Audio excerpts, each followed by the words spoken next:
Sistemas de amortização, a gente vai começar por eles, tá? Achei 2 videozinhos ótimos, principalmente hoje que eu tô ruim de falar. E aí a gente vai assistir aqui. Pronto. Bom que eu achei um cara que já ensina no Excel, né? Então...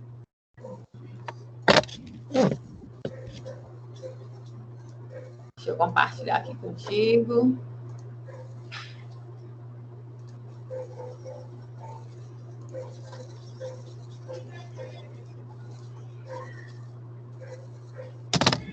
Pronto, já está visualizando aí, Jorge? Estou. Vamos lá.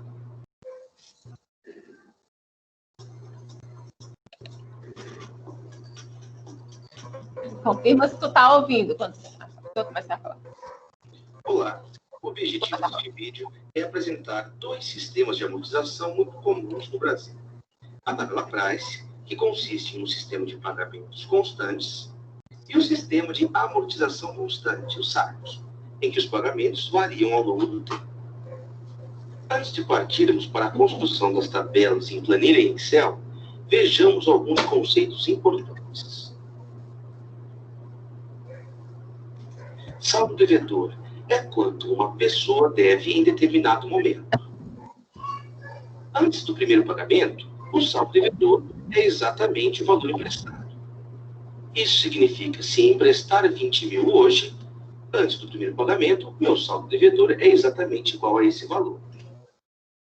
À medida que as parcelas vão sendo pagas, diminui esse saldo devedor, até que, após a última parcela paga, o saldo devedor chega a 0. Bem, continuando com os nossos conceitos, juros é o aluguel que se paga ao financiar ou tomar dinheiro emprestado. O pagamento é o valor de cada uma dessas parcelas mensais pagas, sendo que amortização é um conceito muito interessante de explorarmos um pouco melhor. Isso significa que quando se paga uma parcela, a dívida não diminui no mesmo valor pago. Ou seja, se compra uma TV de R$1.000 em 12 parcelas de R$100, após pagar a primeira parcela de 100, a dívida não diminui nesse mesmo montante. A amortização, portanto, é o valor que o saldo devedor diminui após o pagamento de cada parcela, e isso nós aprenderemos a calcular na planilha Excel deste vídeo. Compreendidos os conceitos de saldo devedor, juros, pagamento e amortização, vamos agora compreender 3 questões muito importantes para que possamos construir as nossas tabelas de amortização. A primeira relação significa que a taxa de juros incide sobre o saldo devedor. A segunda relação é que o pagamento é composto de juros mais amortização. E a terceira e última relação significa que, a cada mês, o valor da amortização é descontado do saldo devedor. Vejamos isso na prática em um exemplo de planilha de Excel. Nessa planilha, vou apresentar como construir mês a mês um financiamento realizado pela tabela Price e outro pelo sistema de amortização constante. Para que possamos fazer comparações posteriores entre os 2 métodos, ambos terão as mesmas características básicas: um valor de financiamento de R$20.000 e uma taxa de juros de 1% ao mês. Primeiramente, vamos começar definindo o saldo devedor no momento da realização do financiamento no valor de R$20.000. O segundo passo tem a ver com a própria característica da tabela Price, que é a de pagamentos constantes. Para isso, clicamos aqui em Financeira, PGTO, e colocamos a taxa de 1% ao mês, o número de períodos de 6 meses, o valor presente, que é o próprio saldo devedor de 20 mil, colocarei um sinal negativo para que o resultado dê um valor positivo e clicamos em OK. Para que possamos manter esses valores nos meses subsequentes, vamos aqui clicar em Inserir função e apertar para cada um desses 3 valores a tecla F4. em que será inserido um símbolo de cifrão à frente da letra e número referente à célula, para que esses valores fiquem gravados. A seguir, sabemos que os juros incidem sobre o saldo devedor. Então, clicamos em igual, saldo devedor, vezes a taxa de juros. Mais uma vez, clicamos em F4, para que a gente extrave essa célula C2 e apertamos a tecla Enter. Vimos também que o pagamento é a soma de juros mais amortização. Portanto, o valor a ser amortizado nesse mês será igual ao valor do pagamento menos o valor dos juros pagos. Sendo esse valor de R$ 3.250 que irá ser subtraído do saldo devedor para o mês. George, tu está entendendo aí a explicação? No caso aí, olha aí a Fernanda. Boa noite, dona Fernanda. No caso, a tabela atrás, ela tem uma característica de que a parcela do pagamento é que vai ser constante. Já na amortização constante, é a parcela da amortização que é constante. E aí, no livro, ele vai trazer fórmulas para vocês resolverem, né? Usando a calculadora. Mas vocês também têm a opção aí do Excel. Então, como lá já fala da calculadora, eu trouxe aqui do Excel.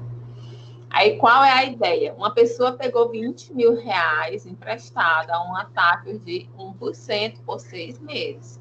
No primeiro mês, ou seja, antes de fechar um mês, não vai ter nem juros, nem amortização, nem pagamento, né, gente? Só quando fechar o primeiro mês é que a pessoa vai pagar a primeira parcela. Então, notem, na tabela Price, como o pagamento ele é fixo, então todas as parcelas serão de R$ 3.450,97. A gente vai ver a alteração aí na amortização. Diferente que na saque, a gente vai ver fixa aí essa coluna da amortização. Vamos ver aqui, continuar. No caso aí tá fixo a do pagamento, é isso? Oi, é o quê? No caso aí tá fixa a do pagamento, é? Exatamente. Nesse que ele está fazendo o exemplo agora, o pagamento é fixo. Ele vai já arrastar para reproduzir os valores e a gente vai ver que esse valor do pagamento ele vai ficar constante. Por que ele estava colocando as fórmulas e clicando F4? Porque é o seguinte, quando ele fez esse cálculo de R$ 3.450,97, se ele selecionasse e arrastasse para baixo, ele ia utilizar a mesma memória de cálculo, só que com os valores referentes. Seria uma parcela de 2, então isso poderia dar problema. Como ele não vai alterar isso aí, então ele fixou. Porque isso daí você pode arrastar, vocês vão ver que eles vão arrastar, e o valor vai continuar o mesmo, a planilha vai repetir o mesmo valor. Então, quando a gente precisa fixar, a gente utiliza esse F4 que ele falou. Essa é mais questão de Excel. Vamos continuar, que vocês vão ver como é que vai ficar essa tabela Price. O devedor menos o valor da amortização. Enter. Agora, para preenchermos o restante da tabela. Então, vocês viram, ó, a pessoa estava devendo 20 mil quando começou o mês, né? Aí, desses 20 mil, ele pagou uma parcela de R$ 3.450,97. Se não incorresse juros, né? Hoje, o saldo devedor dele seria de R$ 16.549,03. Só que aí tem o quê? Tem juros, uns juros de R$ 200. Por isso que ele não conseguiu amortizar todo o valor que ele paga da parcela dele do saldo devedor. Apenas uma parte, porque R$ 200 do que ele pagou na parcela era os juros, né? Ou seja, não diminui do saldo devedor. Então, para você descobrir o saldo devedor, ele vai pegar o valor da parcela aí e vai o valor da amortização e vai subtrair dos 20 mil. Se você pegar R$ 20.000 e tirar 3.250,97, você terá exatamente 16.749,03. Então, esse valor aí, né, os 3.250 é o que realmente foi abatido dos 20 mil que você devia. Os outros R$200 que você pagou na parcela eram juros, tá? Então, é essa a lógica. Na próxima linha, o que é que ele vai fazer? Ele vai repetir o pagamento, né? A questão vai calcular aí os juros.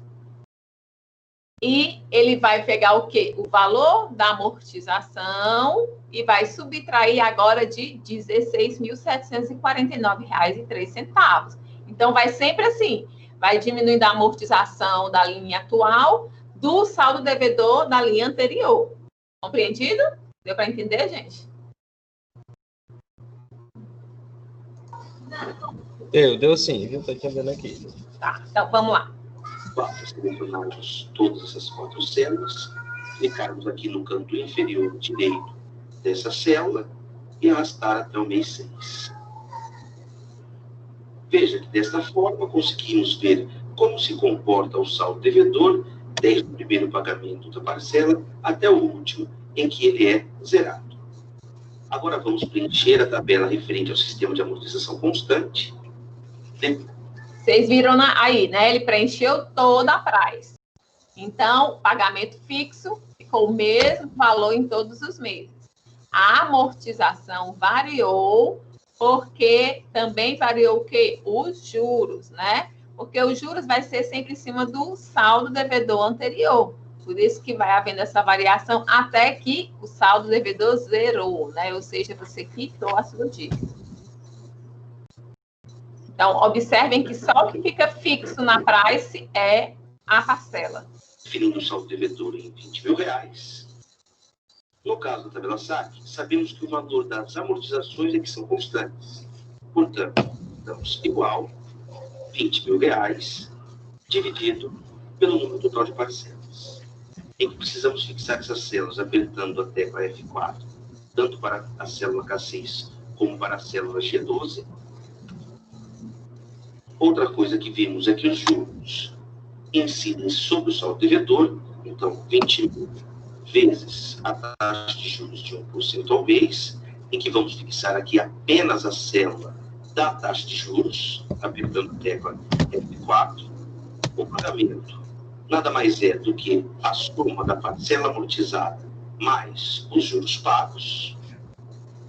E, por fim, o saldo devedor do mês 1 é o saldo devedor do mês anterior, subtraído do valor amortizado no mês 1. Para terminar a tabela, basta que marquemos as células do primeiro mês e arrastemos até a célula do mês 6. Vemos que com isso também conseguimos verificar o comportamento do saldo devedor mês a mês, até que após o último pagamento da parcela, esse saldo devedor fique igual a zero. Por fim, para que possamos fazer uma análise mais aprofundada sobre sistemas de amortizações, vamos aqui calcular o total pago de juros igual à soma, marca todas as células Enter, igual à soma e o total dos pagamentos realizados. Fazemos isso também com a tabela SAC, igual à soma, valor dos juros, e aqui também somamos qual foi o total de pagamentos realizados do mês 1 até o mês 6. É isso aí, pessoal. Aprendemos como construir a tabela Price e a tabela SAC, e na segunda parte dos posts relativos aos sistemas de amortizações que nós estamos analisando aqui, vamos fazer uma análise mais aprofundada sobre as vantagens e desvantagens de cada um desses sistemas. Opa, peraí. Vocês estão vendo aí o sistemas. Pronto. Droga. Parte dos posts relativos aos sistemas de amortização. Pronto. Vocês observaram que na tabela Price, né, o total de juros era o mesmo saldo devedor, a mesma taxa de juros e o mesmo tempo, certo? Na tabela Price, a gente identifica que foram pagos R$ 705,80 de juros, enquanto na SAC foi R$ 700. Então, houve aí um pagamento menor de juros na SAC. Veja que na SAC, uma característica também é que o pagamento, a primeira parcela, ela começa maior e depois ela vai diminuindo à medida que você vai pagando, tá? Enquanto lá na outra fica constante. Agora, eu vou mostrar para vocês um outro vídeo, tá? Para falar um pouquinho sobre qual seria mais interessante, né? Num caso aí, por exemplo, você financiar um imóvel, né? Qual é o mais interessante? Daqui a gente já percebe que a Price, ela cobrou, né? A gente paga juros a mais. Por quê? Porque na Price a gente demora mais, né? A pagar o saldo devedor, né? Por exemplo, no primeiro mês, aqui o saldo devedor da Price ficou em 16.749. Aqui na SAC ficou 16.666, né? Então, aí, sei lá, uns R$80 a menos, né? Então, você amortiza mais rápido. E quanto mais tempo você fica com o dinheiro financiado nas suas mãos, mais juros você vai pagar. Então, deixa eu mostrar aqui o outro vídeo que vai fazer essa análise. Está muito ruim para falar, então Fala, galera. Falar baixo. Falar arrastada, por conta que eu estou mesmo. No segundo mês, o que vai acontecer? Você vai estar pagando a amortização do seu financiamento, quando você paga R$1.500. Vai, isso. Deixa eu dividir aqui com vocês. Estão conseguindo acompanhar, né, gente? De boa?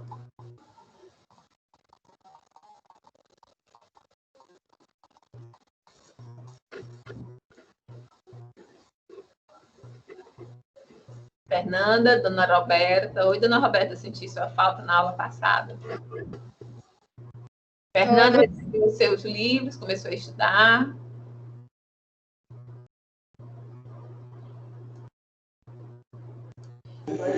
Oi, Marcelo, não entendi o que você falou. Você recebeu os seus livros, começou a estudar por eles? Já comecei. Na verdade, eu só dei uma folheada, mas deu para entender mais ou menos. Tá bom. Bora lá. Não é aquela coisa, mas deu para pegar um principal. Pois vamos ver aqui as vantagens e desvantagens. Fala, galera. Mais um vídeo aqui do Compra Planejada. Vamos falar hoje sobre financiamento imobiliário. Qual a melhor tabela para você financiar o seu imóvel? Tabela Price ou tabela SAC? Vamos tirar essa dúvida hoje, beleza? Tamo junto.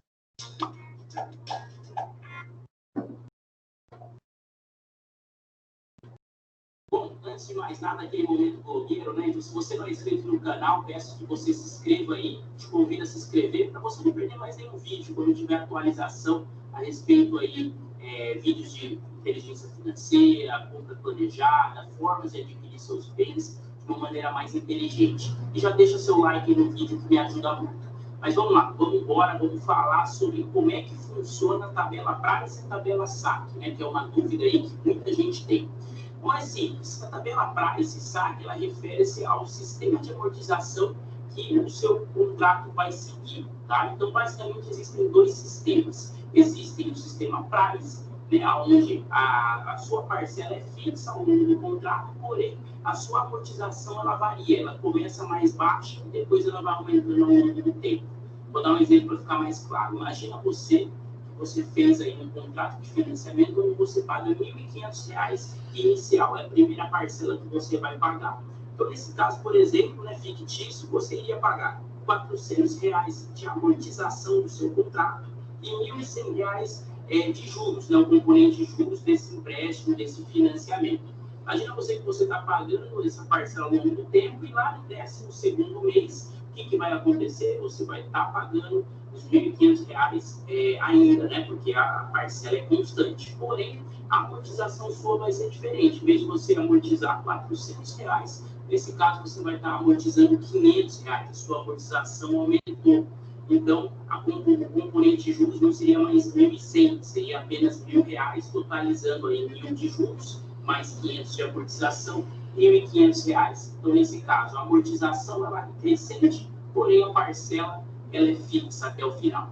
Bom, Esse é o sistema price. O sistema SAC, que é o sistema de amortização constante, ele trabalha um pouquinho diferente. As parcelas começam mais alto e ela vem decrescendo ao longo do tempo, né? Normalmente são os contratos mais contratados, mais feitos, né? O sistema de amortização mais utilizado em financiamentos, né? Imobiliários, e aonde a amortização sua é constante. Então, por exemplo, você começa pagando lá uma parcela mais alta de R$2.000 e a sua amortização ela vai ser R$500, por exemplo. Então, o restante para essa parcela, que seria os R$1.500, seria componente juros daqui a um tempo.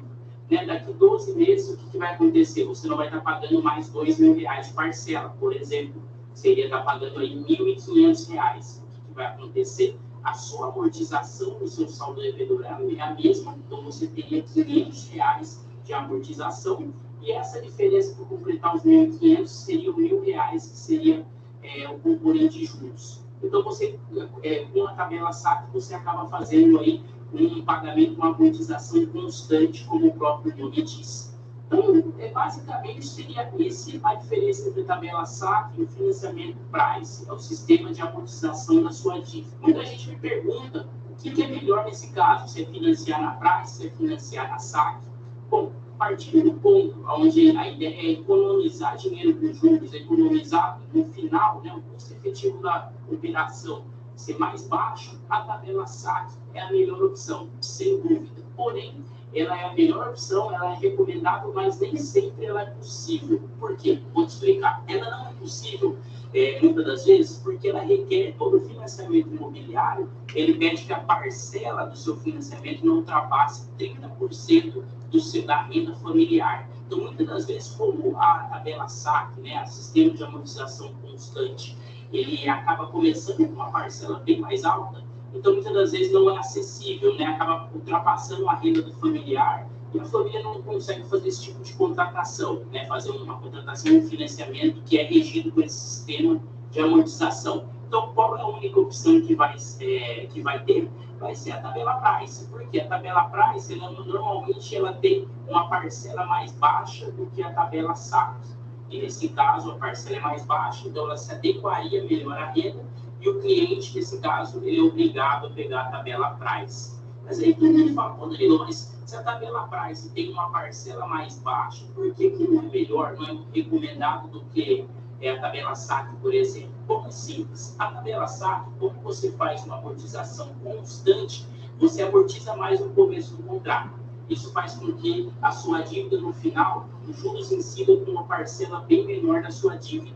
Faz com que seu financiamento na tabela SAC saia em torno aí de 10 a 15% mais barato do que na tabela price. Você amortiza sua dívida menos, ou seja, você paga mais juros para depois ter uma amortização maior no final aí do seu contrato.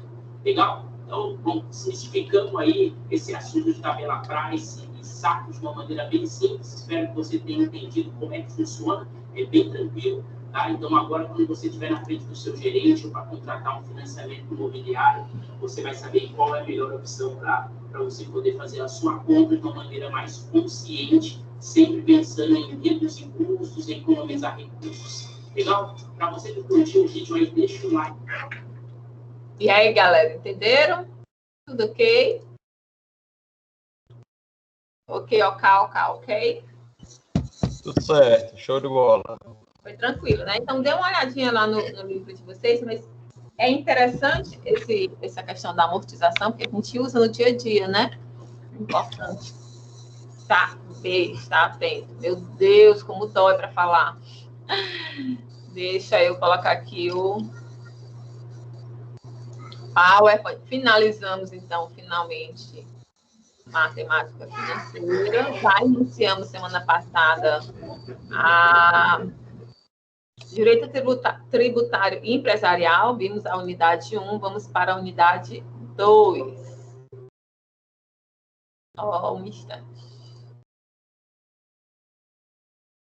Onde é que vocês estão? Vocês estão aqui.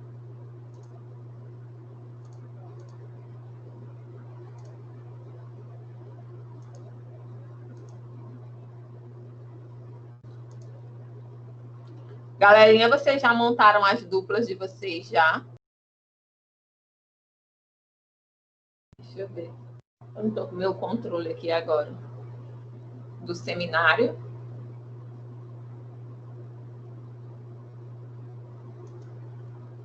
Vocês estão visualizando? Vai ser de dupla dessa vez, Marcelo?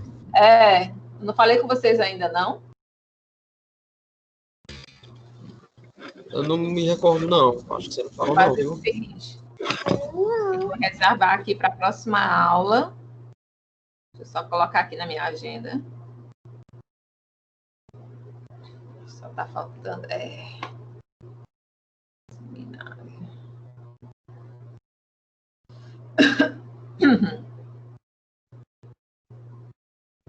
Só colocar aqui. Quarta-feira. Pronto. Vamos lá. Vocês todos estão visualizando o PowerPoint. Agora nós vamos entrar na unidade 2 já do nosso livro aí, da nossa disciplina de Direito Tributário e Empresarial. E eu adoraria estar conseguindo falar melhor. Vamos lá. Então, nessa unidade, a gente vai ver conceitos e classificação dos tributos, tá?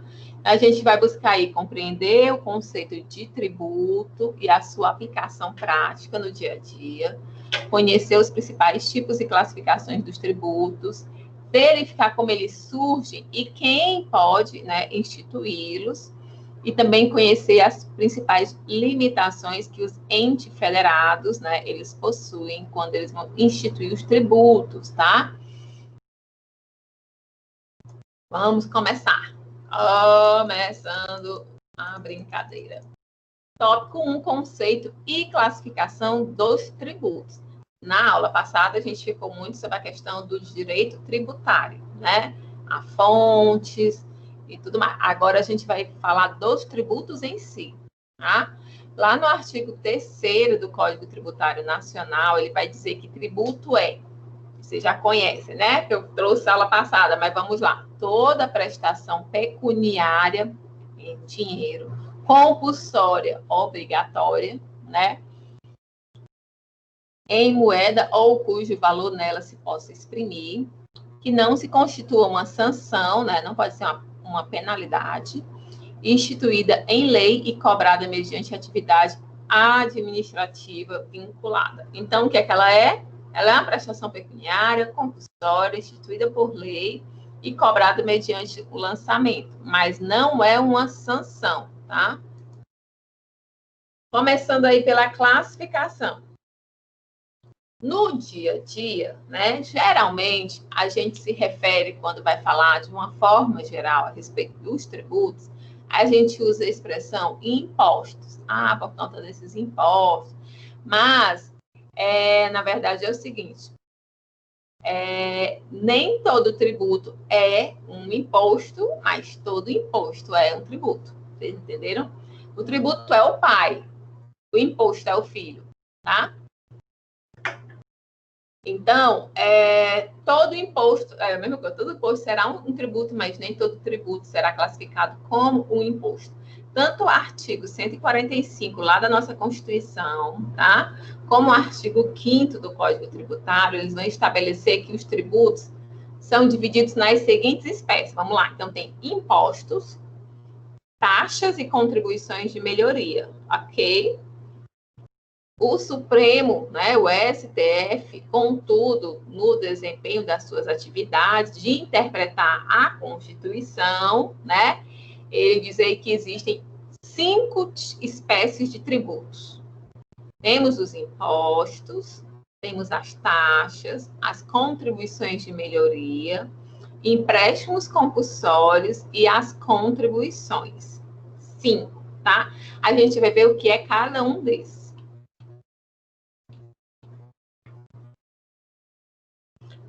Pronto, isso aqui é só um resumo.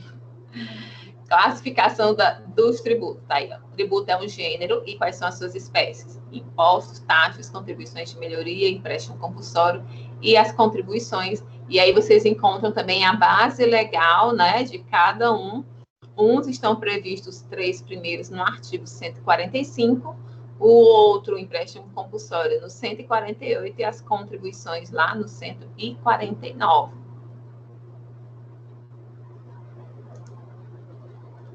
Então, ele pede aí que você memorize. Isso aí é um mnemônico, né, gente?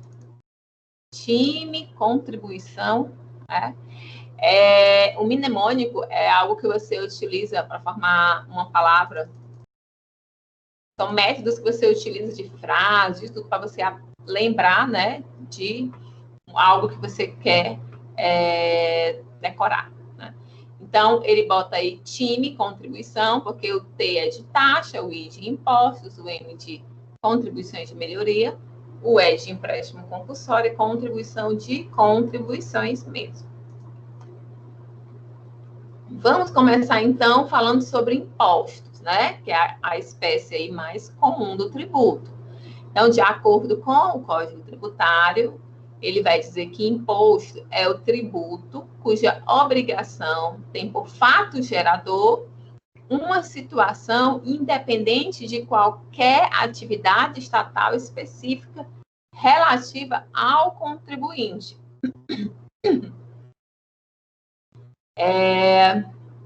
Aí ele ainda continua: a União, os estados, o Distrito Federal e os municípios, eles poderão instituir os seguintes tributos, entre eles aí os impostos. Então, tanto a União quanto os estados, o Distrito Federal e também os municípios, eles têm competência, né, para instituir impostos. A característica fundamental dessa espécie, né, do imposto, é a não vinculação a uma contraprestação imediata e específica. Isso quer dizer que não importa se o contribuinte teve uma efetiva contraprestação por parte do Estado. Basta o quê? Que o contribuinte pratique o fato previsto na lei, né, com o passivo de tributação. Um dos mais conhecidos aí, gente, é o pagamento do IPVA, né? Quem tem veículos sabe que começo do ano a gente paga o IPVA. E o IPVA é um imposto. E aí eu escuto muitas vezes, a gente escuta, né, as pessoas reclamando que elas pagam pagam o IPVA, mas as estradas continuam esburacadas e tudo mais. Só que elas esquecem que o IPVA é um imposto. Como está dizendo ali, ó, não há vinculação a uma contraprestação imediata e específica. Quer dizer o quê? Esses recursos, né, vão para os cofres públicos, né, aí no caso do Estado, e eles vão fazer com esse recurso o que ele bem entender. Não mais ou menos o que ele bem entender, porque há toda uma legislação, mas é para deixar claro que pagar o IPVA não quer dizer que todo aquele recurso vá para a manutenção das estradas, entendeu? Pode até ser que vá, uma parte, grande parte, tudo e mais um pouco, mas, na verdade, o que ele quer deixar claro é que essa decisão vai partir do Estado, tá? Não é vinculativo, tá bom? Então, a receita oferida pelo Estado mediante imposto, ela não tem uma destinação específica, podendo ser utilizada para custear qualquer despesa pública. Então, no dia que vocês escutarem algum colega de vocês falando sobre essa questão do IPVA e das estradas, aí vocês, por favor, oriente-o, né? Ai, Jesus, como dói. Os impostos que existem em nosso país estão resumidos aí, né? Impostos, tá, gente? Nós temos aí o ITBI, que é quando você vai adquirir um imóvel, né? Temos imposto sobre importação, sobre exportação, temos imposto sobre a renda, que é tanto sobre a renda da pessoa física, como também da pessoa jurídica. Temos os impostos sobre produtos industrializados, que é o IPI.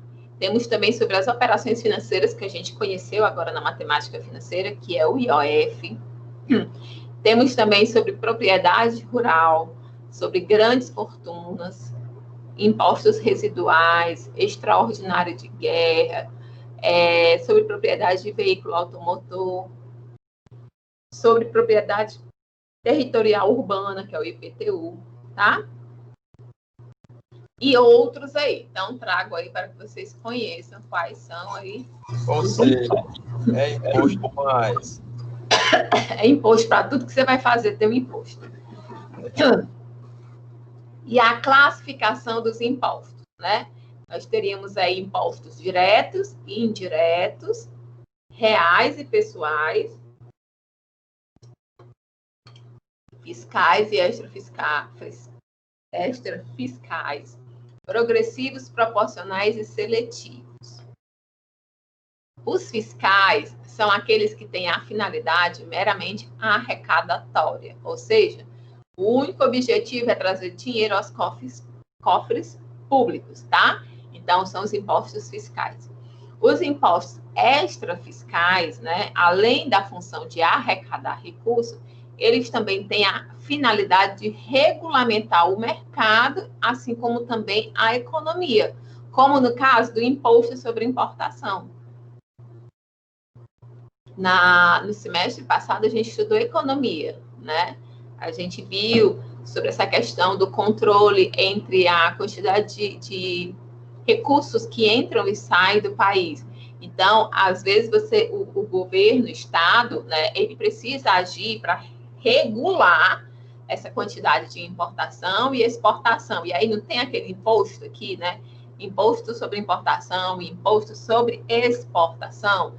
Então, é um imposto extrafiscal e que é utilizado aí também para regular o mercado, tá? A progressividade também é uma característica de alguns impostos. Aí, de acordo com Hugo Machado de Brito, imposto progressivo é o imposto em que a sua alíquota é maior na medida em que aumenta a base tributável, né? Ou seja, em cima do que vai incidir a percentual desse imposto. O IPVA é um exemplo, né? O IPVA, quanto mais caro for o carro, né, maior será, então, a incidência, né, o valor a ser pago. Como a base aí é sempre uma expressão da riqueza de cada um, a progressividade faz com que o imposto onere mais quem tem riqueza maior. Outro exemplo também é o imposto de renda de pessoa física, né? Na medida em que o seu salário vai aumentando, você vai entrando em outras faixas, né, de retenção aí do imposto de renda. Então, quanto maior for a sua renda declarada, né, gente, a gente sabe, principalmente na nossa região, existem situações em que não há renda declarada, então, mas quanto maior for a sua renda declarada, maior será a percentual que vai incidir sobre ela de imposto. Terminando impostos, vamos agora sobre taxas. Vamos aqui falando sobre... Eu estou com o chat aqui aberto do lado, viu? Caso vocês tenham dúvida. Taxas. Diferentemente dos impostos, essas estão vinculadas a uma atuação estatal. Ou seja, o Estado, ele exerce determinada atividade e, por isso, por ele ter feito essa atividade, ele cobra a taxa da pessoa a quem vai se aproveitar daquela atividade. Por exemplo, aí a gente tem taxas de serviço público, né, específico e divisível, que é de algo que foi efetivamente prestado ou algo que pode potencialmente estar disponível. De fiscalização ao poder de polícia, né, o exercício de poder de polícia, ainda que seja presumido. Então, nesse caso, o Estado tem que dar algo em troca. Exemplos de taxas de polícia de fiscalização. Taxa de alvará, né? A taxa de fiscalização de anúncios, taxa de bombeiro, taxa de controle de fiscalização ambiental. Então, ele vai ter que dar algo em troca. Por exemplo, você paga a taxa do alvará e você vai ter que ter o alvará em troca, né? Não vai chegar lá, vai dar o dinheiro e pronto, vou embora, o Estado não tem que me dar nada. Exemplos de taxas de serviço ou utilização, a taxa de coleta de lixo, as custas judiciais de um processo, né? Entre outros. Então, isso aí são as taxas. Ficou definido bem aí o que é imposto e o que é taxa, né? Imposto não está linkado a uma contrapartida do Estado. já as taxas estão.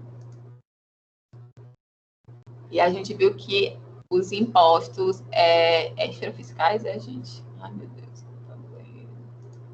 Extrafiscais, né? Eles também são utilizados para regular o mercado e a economia. Aí vamos para contribuições de melhoria, né? Então,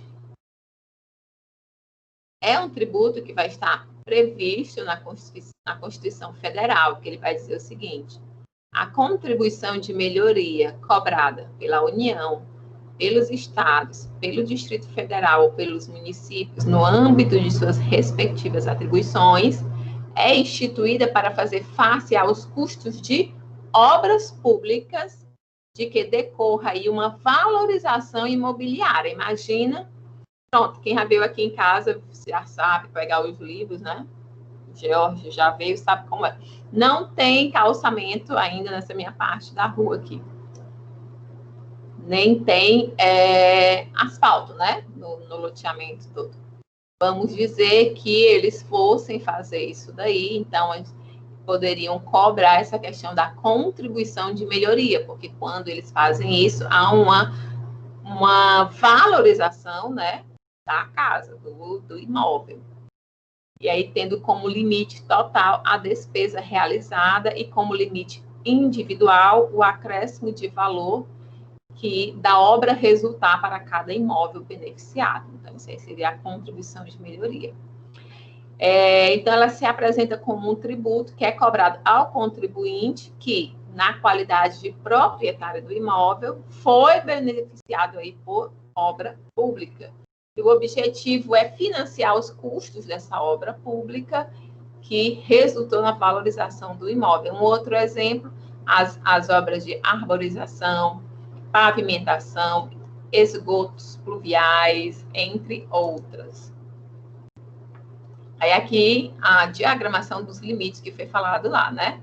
Os limites da cobrança total aqui vai ter como base o limite do gasto, que foi gasto na realização da obra. E para ratear aí, né, entre os contribuintes, seria a questão da individual, né? A cobrança deve ser de forma proporcional à valorização que o seu imóvel teve. Na prática, aí tem aqui os requisitos. Na prática, sabe, gente, a gente não vê isso acontecer, né? A gente não, alguma vez vocês já tiveram que pagar porque passaram asfalto na frente da casa de vocês, né? Então, é difícil você ver isso daí. Ainda sobre a contribuição de melhoria, existem alguns requisitos mínimos para a instituição dessa espécie tributária.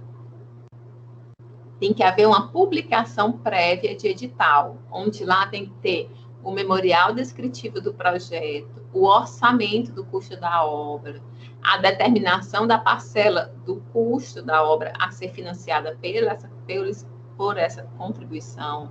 Tem que delimitar também a zona que vai ser beneficiada e a determinação do fator de absorção do benefício de valorização para toda a zona ou aí para as áreas diferenciadas. Então, há todo um requisito aí para que seja implementado, né? Seja cobrado. Passamos por impostos, passamos sobre taxas, sobre contribuições de melhoria. Agora vamos para empréstimos compulsórios.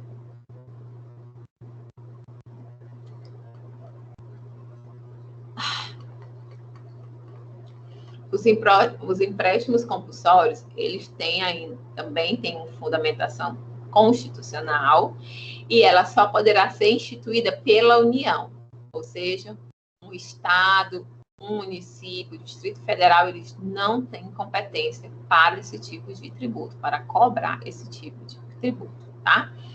Aí colhem-se 3 situações que possibilitam a instituição do empréstimo compulsório. Vamos lá, você pode instituir esse empréstimo, você não, a União, né? O empréstimo compulsório, numa situação de calamidade pública, né? Relacionada aí a eventos de casos fortuitos ou de força maior, como a gente está vivendo hoje, né? Temos também a situação de guerra externa, onde conflitos bélicos na esfera internacional tendo na União nossa primeira fonte de proteção. Para essa autorização, não será necessária o efetivo início da guerra, bastando a sua iminência, né? Está próximo de acontecer. E também investimento público. A autorização para a instituição nessa modalidade seria o caráter urgente de interesse nacional de investimento. Então, seriam empréstimos compulsórios. O Estado estaria pegando empréstimo com a gente. Cada um de nós, né, iríamos pagar um pouco para juntar esse montante do empréstimo que seria dado aí à União. Importante característica dessa espécie tributária, gente, é a necessidade da devolução do valor pago ao contribuinte, porque é um empréstimo, né?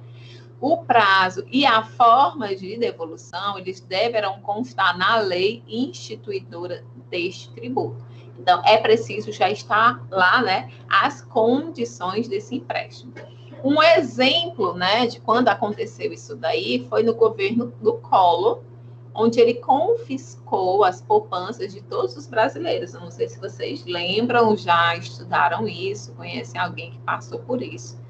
Uma situação muito caótica. Imagine que você tinha o seu dinheirinho guardado, que você guardou por muito tempo.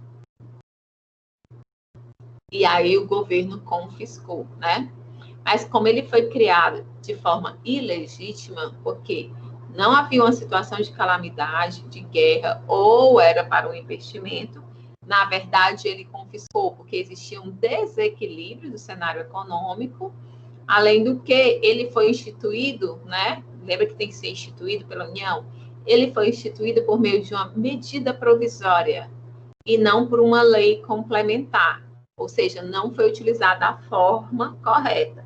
Na aula passada a gente falou um pouquinho sobre lei complementar, medida provisória. Então, uma medida provisória, ela é provisória, né? Ela tem um limite de tempo em que ela vai ter a validade e para ela continuar a virar uma lei, ela tem que ser aprovada pelo Congresso, né? No caso de uma lei complementar, ela tem um rigor na sua aprovação maior, né, do que de uma medida provisória ou uma lei ordinária. Então, foi o único caso registrado desde a promulgação da Constituição de 88. Foi quando ele tentou fazer aí, né? Na verdade, não sei o que foi que ele fez, mas aí saiu a medida provisória se baseando aí nos empréstimos compulsórios.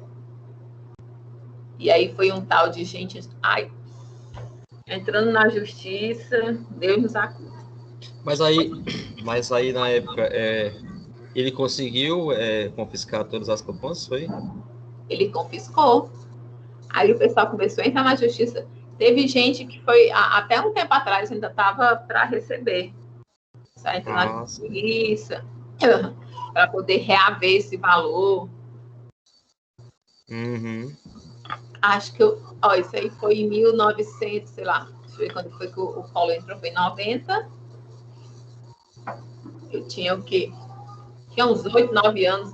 Eu lembro que até a minha adolescência, né, ainda tinha, eu escutava, assim, as pessoas mais velhas que eu falando, comentando, né, que fulano vai receber aí, então no jornal mesmo a gente via as decisões, né, na justiça, para devolução corrigido, né, do que foi confiscado dessas famílias. E aí nós temos também a contribuição. A contribuição é característica das contribuições, assim como ocorre com as taxas, é a sua vinculação a uma determinada atividade estatal, tá? Ou seja, elas possuem uma destinação específica e por isso são classificadas aí como tributos afetados à execução de uma atividade estatal ou paraestatal específica. E essa atividade, ela pode ou não, tá, beneficiar diretamente o contribuinte. Então, tem essa pequena diferença da taxa. Porque vai ter que ter uma destinação específica, mas não obrigatoriamente essa destinação vai afetar aí, né, o contribuinte em si. As contribuições, elas estão previstas no artigo 149 da nossa Constituição, na linha do que já foi decidido pelo STF, né? As contribuições, elas se subdividem nas seguintes espécies. Então, a gente tem contribuições, aí nós vamos ter contribuições sociais, de seguridade social, então a Previdência entra aí, né? Outras de seguridade social, temos de intervenção corporativas, né? COSIP, então, essas daí são contribuições que você paga, o Estado, por exemplo, quando você contribui para a sua Previdência, né? Você paga, e aí o Estado tem que te dar de volta o quê? Sua aposentadoria. Mas o que você pagou durante aquele período, não obrigatoriamente, aquele dinheirinho que saiu da sua conta para a conta da Previdência é o mesmo que vai voltar para a sua conta como um aposento. Na verdade, não vai, né? É o que os outros irão pagar. Então, as contribuições sociais, elas podem ser destinadas à Seguridade Social, e aí elas possuem disposição constitucional específica, estão destinadas a financiar e custear a Seguridade Social. Lembrando que dentro da Seguridade Social a gente tem também o SUS, né? Não somente... porque a Seguridade Social envolve a Previdência, o SUS, eu acho que envolve outra coisa que eu não estou lembrada agora. A Constituição estabeleceu aí a possibilidade dos municípios e o Distrito Federal instituírem uma espécie de contribuição que visa custear o serviço de iluminação pública. Lembra? Você paga aí a energia. Eu pago e a iluminação pública aqui do pedaço da minha rua é minha, né? É da minha, então eu pago a energia da minha luz, que ilumina, ainda pago a iluminação pública. As competências estão instituídas aí, por isso que o pessoal da Enel, né, na verdade a Enel, ela faz um recolhimento, né, mas o pessoal fica, queimou a luz do poste, tem que chamar a Enel, eles sempre falam que é a atribuição da prefeitura, porque eles apenas recolhem, né, e repassam o recurso. As competências, gente, elas estão instituídas nos artigos 153 até o 156 da nossa Constituição. De modo que cada ente federado, o que é um ente federado, Marcela? União, que é o governo federal, estados e municípios. Esses são os entes federados, tá? Então, cada um desses entes, ele está obrigado a respeitar os preceitos que estão escritos aí nesses artigos da Constituição Federal, sob pena de ofensa ao texto constitucional, ou seja, de uma ação inconstitucional. Faz parte dessa competência a competência legislativa sobre a matéria, nos moldes aí do Código Tributário. Quer dizer que, além de instituir o tributo, o ente federado, ele poderá legislar sobre a matéria aí, né? Respeitando os limites previstos na própria instituição. É por isso que você vê que cada estado cobra um ICMS diferente. No caso dos municípios, né? Que a gente vê a cobrança de ISS, né? Que muda de um município para outro. Por quê? Eles têm competência para legislar sobre a matéria. Então, ele institui e ele também vai legislar sobre como será. A competência tributária, ela, por estar prevista constitucionalmente, vai se caracterizar por ser indelegável, ou seja, União, tem uma competência que a gente viu lá dos empréstimos compulsórios, né? Eu não posso delegar para que outra pessoa faça. Ou eu não posso tirar de mim essa responsabilidade e transferir para outra. É o que ele chama aí de intransferível. Ou eu não posso alterar essa competência, né? E muito menos posso renunciar a ela. Então, é indelegável, intransferível, inalterável e irrenunciável, nos moldes aí dos artigos 7º e 8º do Código Tributário Nacional. Ok? O exercício da competência, como é que eu exerço a minha competência? Em regra, acontece aí por meio de lei ordinária, tá? A lei ordinária depende de maioria de votação simples, né? Contudo, alguns tributos exigem a sua instituição mediante lei complementar, como era o caso lá do empréstimo compulsório, né? Outra coisa que é importante falar é que a gente precisa diferenciar a capacidade tributária ativa da competência tributária, né? Deixa eu ver aqui se chegou mais alguém. Só nós mesmo. A capacidade tributária refere-se à capacidade de fiscalizar e de arrecadar o tributo. Já a competência tributária é o poder de instituir, também de legislar, sobre um determinado gravame, ou regulando aí a sua funcionalidade. Então, competência é quem tem o poder, né, de mexer, de fazer aí as modificações nos limites da Constituição, né, desses tributos, tá bom? Então, a capacidade tributária é diferente de competência tributária.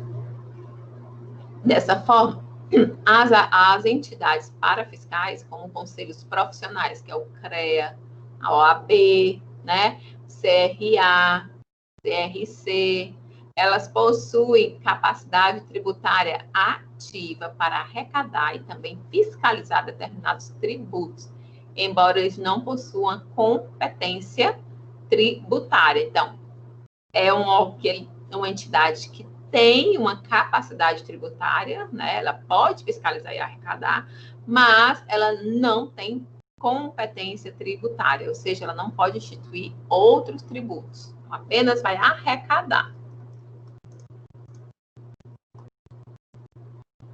E falando de competência tributária, vamos aqui classificar, né, uma classificação dessa competência.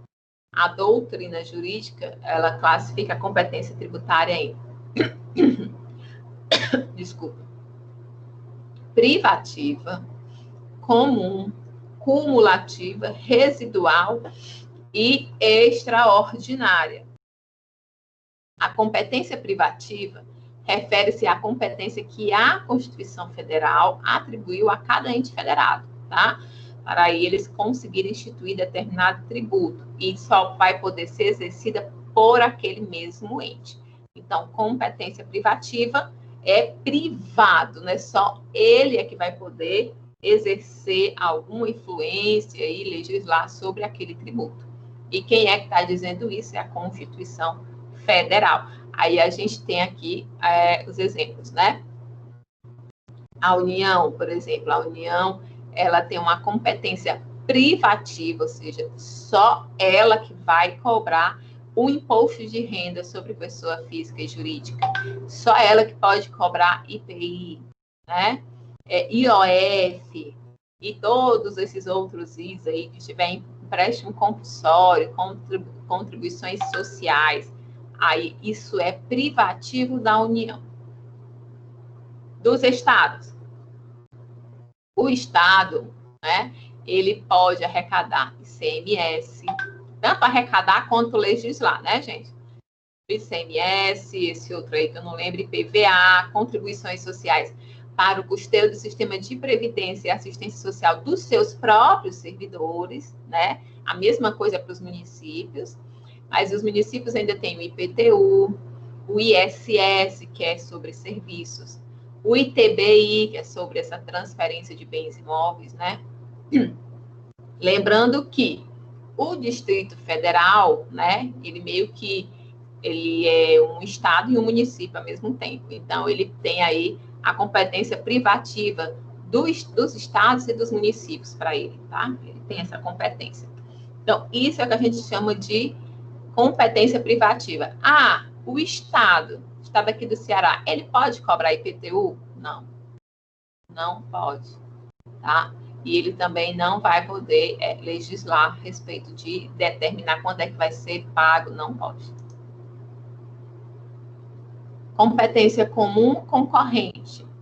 As palavras aí de Ricardo Lobo Torres, é aquela competência comum atribuída a cada ente político para impor os mesmos tributos, guardado, entretanto, o vínculo entre o tributo e o serviço prestado, então, a atividade exercida. Pela definição, a gente pode perceber que essa competência está estritamente relacionada à competência para a instituição de taxas e também contribuição de melhoria, porque tem que ter aí um serviço prestado, né?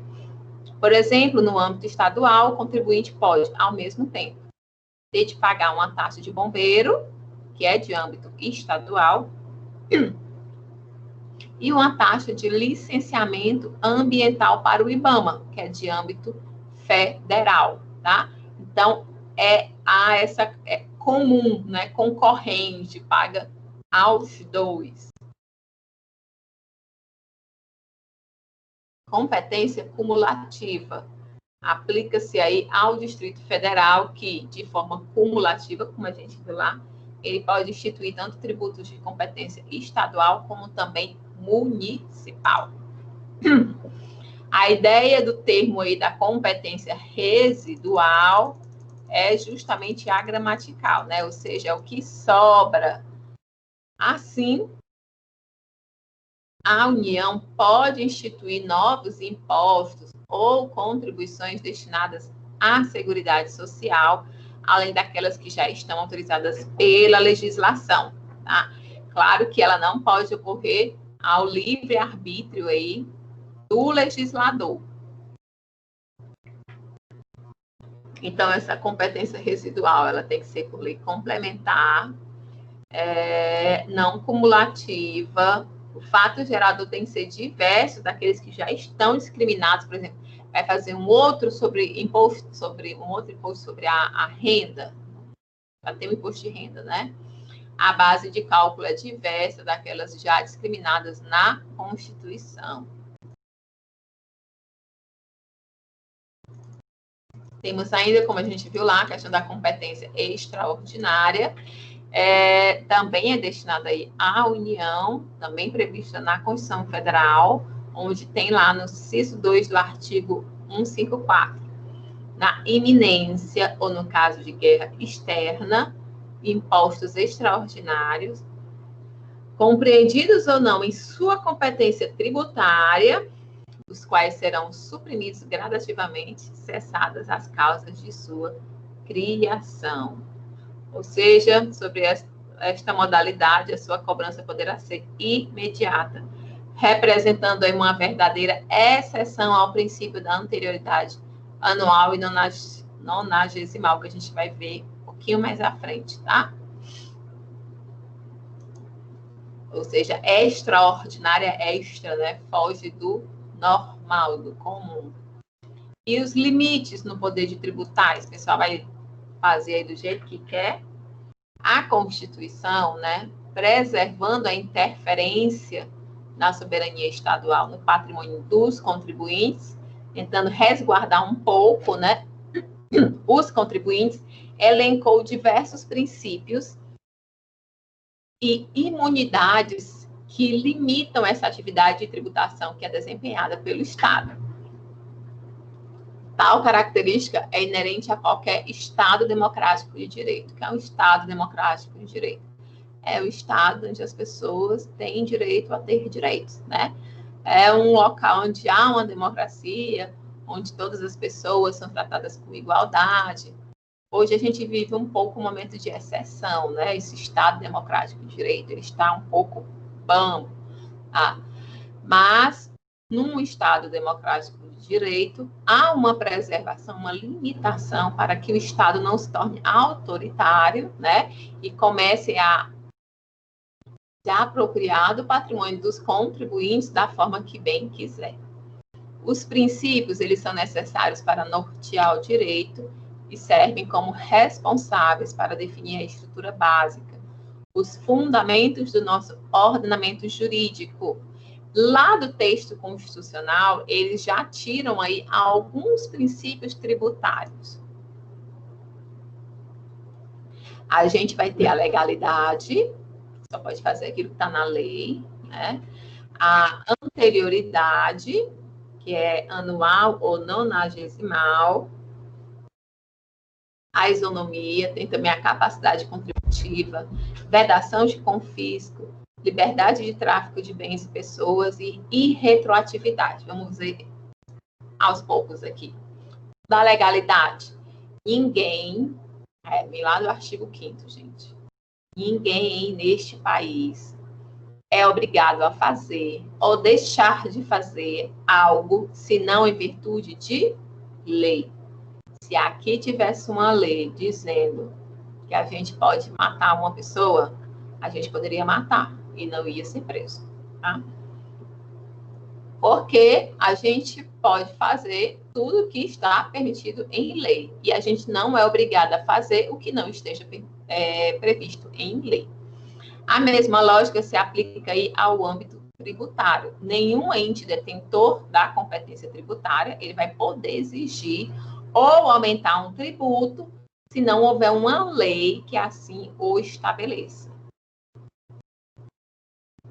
Em regra, a lei a ser obedecida sobre esse aspecto, né, é a lei ordinária.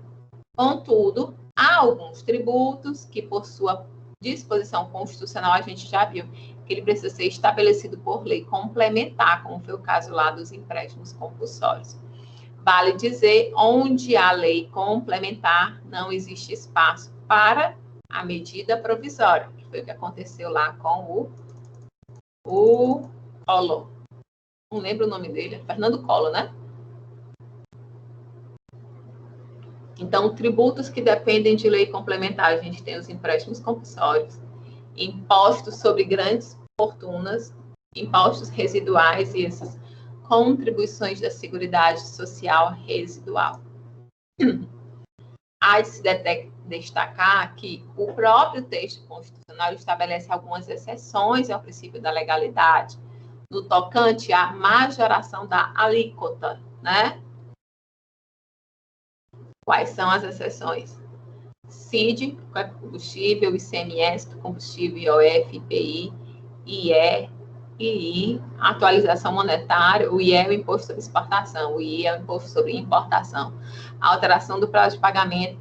Então, eles não vão precisar daquele rigor, tanto é que você vê sempre esses daqui seriam utilizados em que, gente? Como forma de incentivo, de controlar a economia, né? A gente viu que o imposto de importação e exportação é importante. O IOF, né, vai incidir sobre as ações financeiras, né? Então, é um momento também, se você quer incentivar o crédito, como é agora, né, que baixaram a taxa de juros, é interessante, aí já começam também a baixar o IOF, né, para incentivar. O IPI, não sei se vocês lembram, teve um período, né, que o IPI de eletrodomésticos brancos, né, não sei se foi zerado, foi baixado, de carros também, né, teve aí uma redução de IPI para incentivar essa indústria, né, o consumo, a compra de novos veículos. Então, elas são uma exceção ao princípio da legalidade, porque elas são formas de regular a economia. E aí o Estado precisa dispor, né, de mais espaço para conseguir fazer essas alterações. As exceções previstas no quadro acima, elas não dependerão necessariamente de lei para essa majoração de alíquotas, né? Ou seja, elas podem ser alteradas aí mediante um decreto do Poder Executivo. Contudo, há que se ressaltar que essa exceção ela não é total e ilimitada, né? Na verdade, o que a Constituição possibilita é uma mitigação desses princípios. Isso, como eu falei, né? Porque eles são reguladores de mercado e da economia. Vamos aqui ao princípio da anterioridade anual e nonagesimal. O princípio da anterioridade, né, assim como o da legalidade, tem como escopo, né, como objetivo último, garantir segurança jurídica aos contribuintes. Então, ele busca impedir que o Estado cobre tributos antes de um determinado lapso temporal, um determinado período de tempo, tá? Como a denominação ela já sugere, a anterioridade anual determina que o ente federado só poderá exigir determinado tributo no ano posterior ao que ele foi instituído. Então, teve uma lei, ele foi instituído hoje, 23 de setembro. Vai poder ser cobrado hoje? Não, porque tem aí a questão da anterioridade anual, tá? Portanto, em obediência ao princípio da anterioridade anual, o tributo que foi instituído ou teve sua alíquota aumentada lá em 2018, ele só poderia ser exigido a partir de 2019. Todavia, o que foi que eles começaram a observar? Que se tornava uma rotina pelos congressistas, né? A promulgação de leis que aumentavam os impostos nos últimos dias do ano. Lá no dia 30 de dezembro, dia 31, o que não efetivava a garantia da tributação não surpresa. Imagina aí, o dia 31, 31 de dezembro de 2020, aí eles aprovam lá um imposto, aí pelo princípio da anterioridade, a partir do 1º de janeiro do ano seguinte, já pode ser cobrado. Só que esse 1 de janeiro já é o dia seguinte, né? Então, eles faziam, né, aconteciam essas situações. Para isso foi promulgada aí uma emenda constitucional, ou seja, eles alteraram a Constituição, foi a emenda número 42, lá em 2003, que acrescentou uma linha, né, a linha C, no artigo 150, lá no seu inciso 3º da Constituição Federal. Aí ele diz...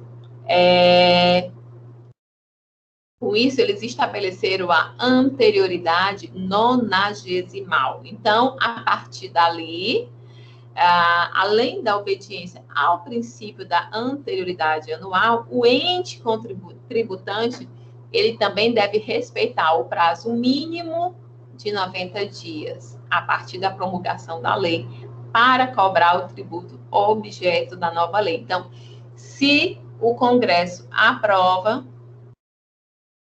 uma majoração de tributo no dia 31 de dezembro, além de respeitar a anterioridade anual, tem que respeitar, então, a nonagesimal, que é o prazo de 90 dias. Então, só ia começar a valer abril, né?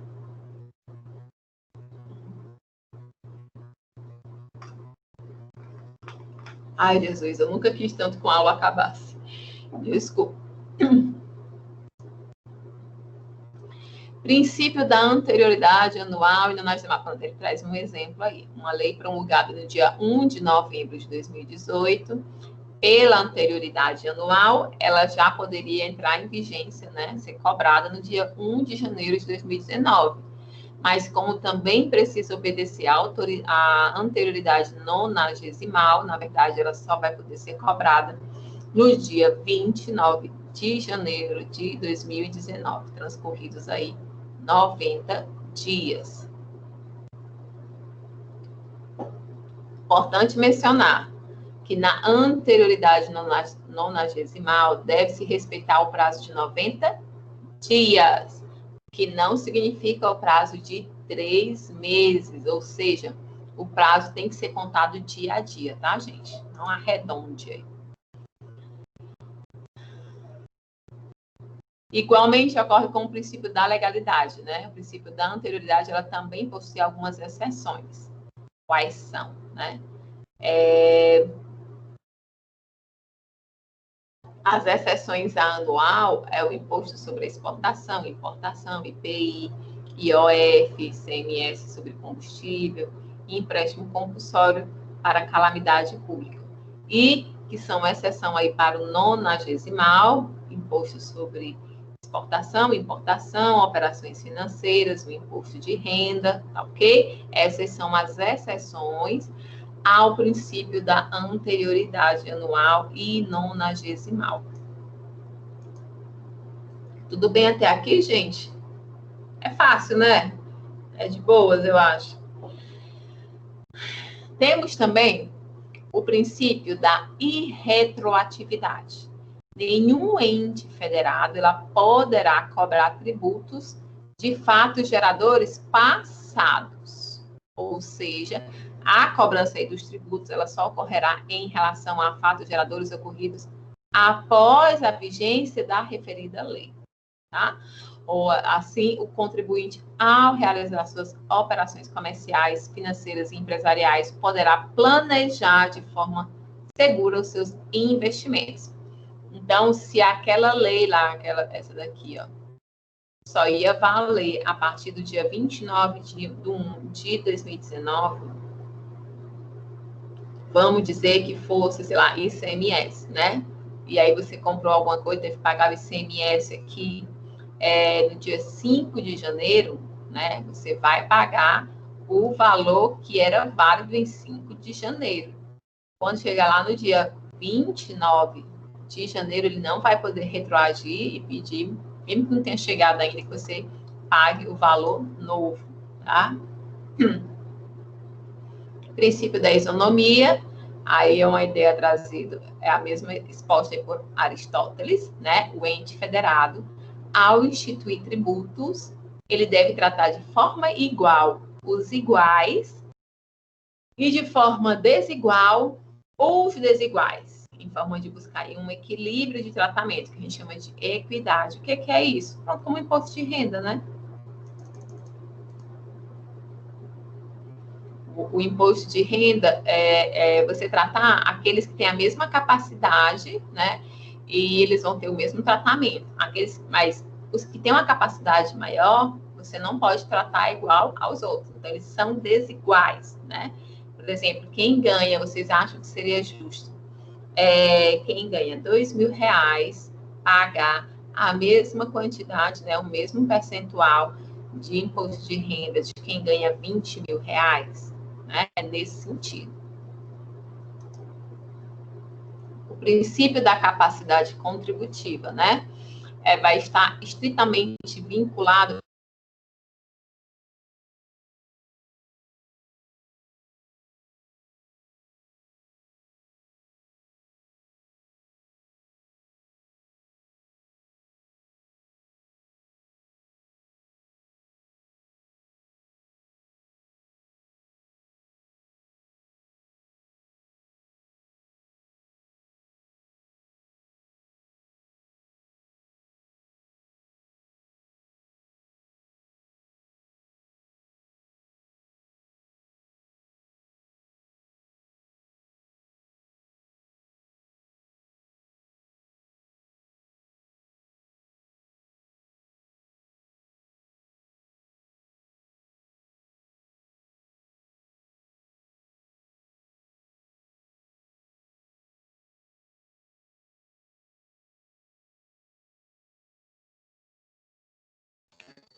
Aí, meu povo, me derrubaram.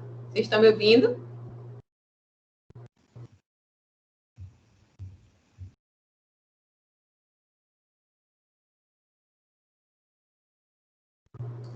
Gente, deu um tilt total aqui. Estou ouvindo agora. Eu caí, e aí tentei voltar, aí me derrubaram de novo. Caiu da cadeira ou foi a internet que caiu? Rapaz, se eu tivesse caído da cadeira, não ia sentir. Eu tô tanta dor na minha língua. Vocês viram a parte que eu falei do princípio da isonomia? Não. Que tinha caído. Não viram. E da irretroatividade, viram? Não pode retroagir. Viram? Vou considerar que sim. Vamos, então, para o princípio da isonomia. A ideia trazida aí... Obrigada, Roberto. É a mesma exposta pelo filósofo Aristóteles, né? O ente federado, ao instituir tributos, ele deve tratar de forma igual os iguais e de forma desigual os desiguais. Então, a isonomia não é só você tratar todo mundo igual, tem que analisar as discrepâncias que existem entre alguns grupos. Eu dei até o exemplo do imposto de renda, né? A pessoa já ganha pouco, tipo, ganha R$2.000. É tanto que imposto de renda tem uma faixa, né, que você não declara, não precisa declarar, porque não incide imposto sobre ele. Já à medida que seu salário vai aumentando o quê? Essa taxa. Aí, se eu e o George, a gente ganha R$5.000 por mês, então a gente vai pagar o mesmo tributo. Então, a gente vai ser tratado igual. Mas vamos dizer que a gente vai pagar 15% cada um. Mas, em compensação, aquele que ganha até R$1.500 por mês, ele não vai pagar nada, porque vai buscar aí um equilíbrio, né? Ou o outro que ganhar R$1.500 também não vai contribuir. Estamos chegando aqui ao fim da aula de hoje, tá? Sobre a capacidade agora contributiva. Esse princípio aí vai estar ligado ao princípio da isonomia, que a gente falou agora, tem como propósito alcançar a justiça social, né? Esse princípio, ele busca exigir do contribuinte com maior condição econômica a maior carga tributária. E, em contrapartida, exigir a menor carga tributária daquele contribuinte com menor capacidade econômica. E o exemplo que é dado aqui foi o que eu falei, né? O imposto de renda. Que ele vai ser tributado de forma progressiva, né? Seja aquele que ganha mais vai pagar mais.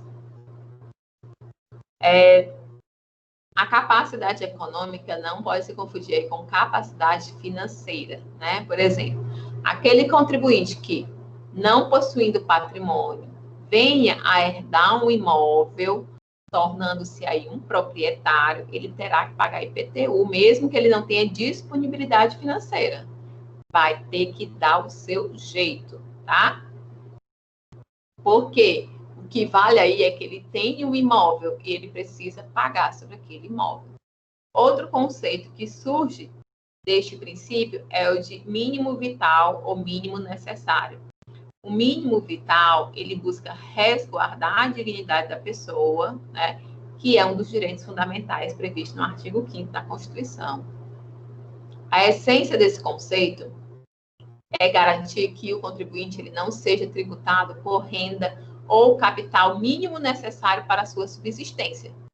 Aí, mais uma vez, o exemplo do imposto de renda, né? Existem pessoas que ficam dentro de uma faixa, né, que o Estado entende que é o mínimo necessário para a sua subsistência, então não pode taxar, né, esse rendimento, porque isso vai influenciar na subsistência da pessoa.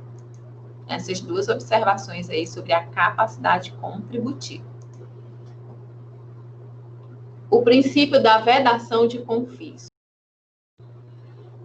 O seu propósito é que a carga tributária exigida ela seja aceitável, né, que não se torne tão excessiva a ponto de inviabilizar as bases econômicas eleitas para aquela tributação, ou seja, é tão alto que era quase como se estivesse confiscando, né, os seus bens. Sobre esse princípio, Roque Carraça vai dizer o seguinte: não se pode, em homenagem aos princípios da capacidade contributiva e da não confiscatoriedade, sujeitar o mesmo fato econômico à incidência de tantos impostos que acabem por retirar do contribuinte o mínimo vital a que estamos aludindo. Ou seja, não pode ser tão elevado de forma que vai se configurar como um confisco. Um confisco é o quê? É quando o Estado pega um bem e confisca. Por exemplo, a gente vê quando alguém tem alguma dívida, né, que é cobrada, por exemplo, o pessoal que fica devendo pensão judicial para o filho, aí não pagou, não, vamos confiscar aqui os seus bens até você pagar. Ou então empresas que fecharam, não respeitaram, tiveram problemas aí trabalhistas, aí os empregados entram na justiça e pede, e aí o Estado a partir do judiciário vai dar ganho de causa aos empregados, e uma das formas, então, é confiscar os bens da empresa, as contas, até que esses empregados tenham os seus direitos, né? Recebam os seus direitos. Aconteceu isso lá no campus uma vez. A gente recebeu um ofício do Tribunal de Justiça de Minas Gerais, né? Exigindo, porque a gente tinha contratado com uma empresa, e essa empresa estava passando por um processo de falência e os seus funcionários entraram na justiça para exigir os seus direitos trabalhistas. E eles ganharam. Aí, a justiça confiscou o que eles tinham e aí entrou em contato com os órgãos que tinham contrato com eles, né, para dizer que o pagamento, né, dos serviços prestados, eu lembro até que foram móveis que foram feitos, que o pagamento não deveria ser feito à empresa, deveria ser confiscado e pago à justiça. Então, o que a legislação diz com esse princípio é que não pode ser de uma forma que você vá perder o seu bem, seus recursos, tá? E temos, por último, aqui o princípio da liberdade de tráfego de bens e pessoas. A ideia basilar aí, né, a principal desse princípio é de que o ente federado, ele não se pode valer da apreensão de bens ou até mesmo de pessoas como forma de coagi-lo a cobrar tributos. Ah, você não pagou o imposto, eu vou lhe prender. O próprio dispositivo constitucional, ele traz algumas exceções, né? Então, ele excepciona a vedação, a tributação nos casos de pedágios, né? Cobrados pela utilização de vias que são conservadas aí pelo poder público. Além dessa exceção, também pode ser lembrada a possibilidade de cobrança do ICMS interestadual, né? Sobre essas operações, que não é expressamente destacada pelo próprio texto aí da norma. Então, gente, é isso, né? Vimos aqui os princípios, os tipos de impostos. Vocês estão gostando mais dessa disciplina? Tem alguma dúvida? Meus 3 companheiros? Nenhuma? Eu vou encerrar aqui a gravação. Vou me desculpar.